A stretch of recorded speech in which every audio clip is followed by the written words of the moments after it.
Biancaneve e i 7 nani. C'era una volta una bella principessa di nome Biancaneve. Aveva i capelli neri come l'ebano, la bocca rossa come una rosa e la carnagione bianca come la neve. La sua cattiva matrigna, la regina, possedeva uno specchio magico a cui rivolgeva sempre la stessa domanda. Specchio delle mie brame, chi è la più bella del reame? E sempre lo specchio rispondeva: sei tu la più bella del reame. Ma la regina, temendo che un giorno la bellezza della principessa superasse la sua, vestì la piccola di stracci e la costrinse ai lavori più pesanti.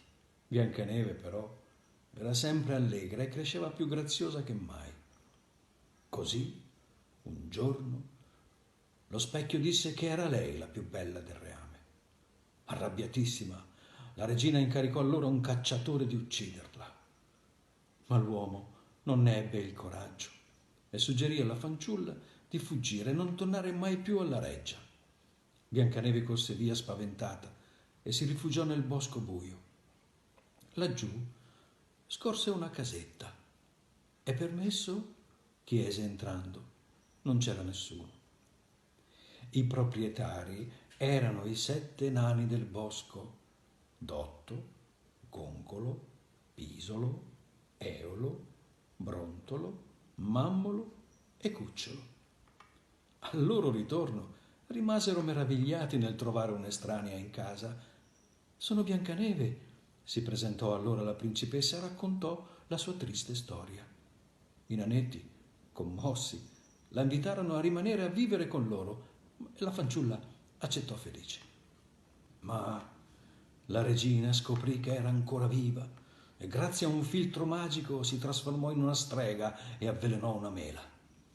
Poi si recò nel bosco e, fingendosi una mendicante, offrì a Biancaneve la mela stregata. «Coraggio, dalle un morso!»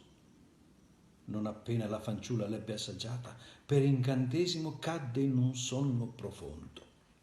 Intanto gli animali del bosco erano corsi ad avvertire i nani. «Eccola là!» esclamarono vedendo la strega che si allontanava veloce, e mentre la inseguivano scoppiò un terribile temporale. La malvagia regina si arrampicò fin sulla cima di un profondo burrone e proprio allora un fulmine la fece precipitare dalla roccia. I nani decisero di costruire un'urna di cristallo e oro dove deposero Biancaneve, finché un giorno passò di là un principe che rimase incantato dalla bellezza della giovane. Sceso da cavallo, la baciò. Quel bacio ruppe l'incantesimo e Biancaneve si svegliò. Che gioia per tutti! Biancaneve e il principe si sposarono e vissero sempre felici e contenti.